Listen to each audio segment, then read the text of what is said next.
Good morning. Once again, we are looking at the prophet Jeremiah. Today we say goodbye to him. We look at how his story in the Old Testament ends.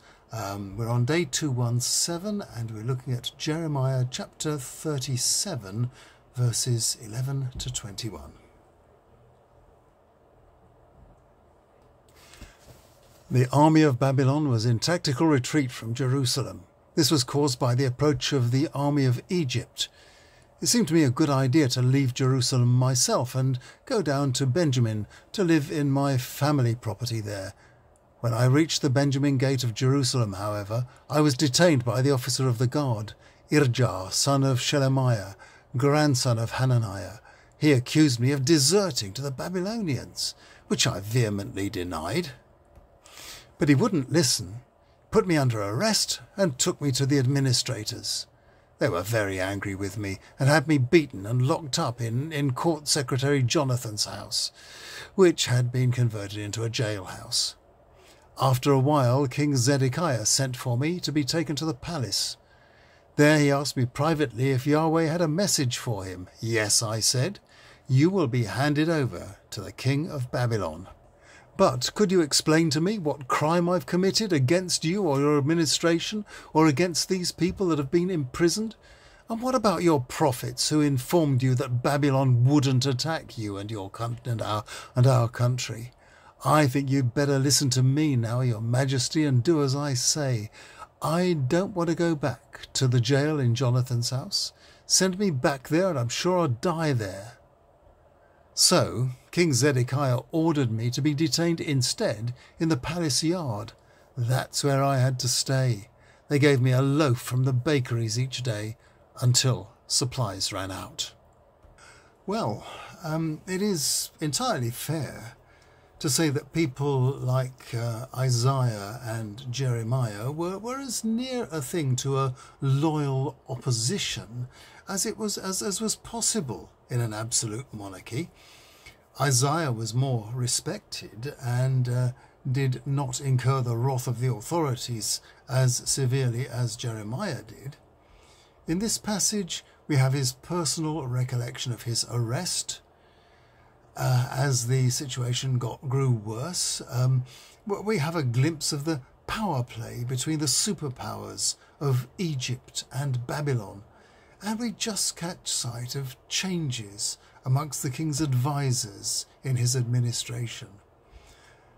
The new administration was very anti-Jeremiah and favours the fake prophets who tell the king what he wants to hear. On this occasion, the king kept him under arrest, but provided for him from his own kitchens until the food ran out. Jeremiah says he would have starved to death in his makeshift jail at Jonathan's house. Let's look at what happened next. By now, people were leaving the city and giving themselves up to the Babylonians.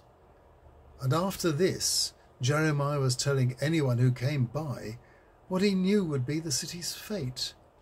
The new administration said he was undermining the army's morale with his defeatist talk, and persuaded the king to let them dispose of him.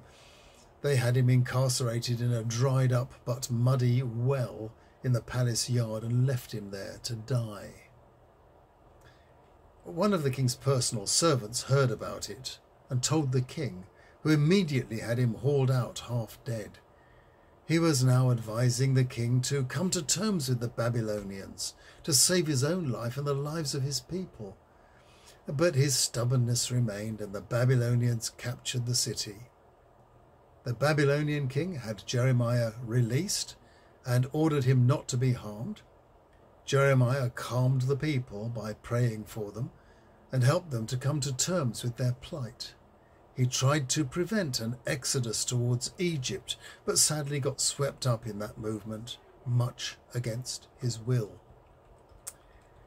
Jeremiah's book, edited probably by his servant and disciple Baruch, ends with predictions of an eventual judgment on Babylon and a hopeful prediction of a return. But it is not certain that these were part of the original book. They may have been added after the event. We may look back on Jeremiah as a hero, someone with great insight and wisdom, who was serving a country that ignored him and fell badly as a result.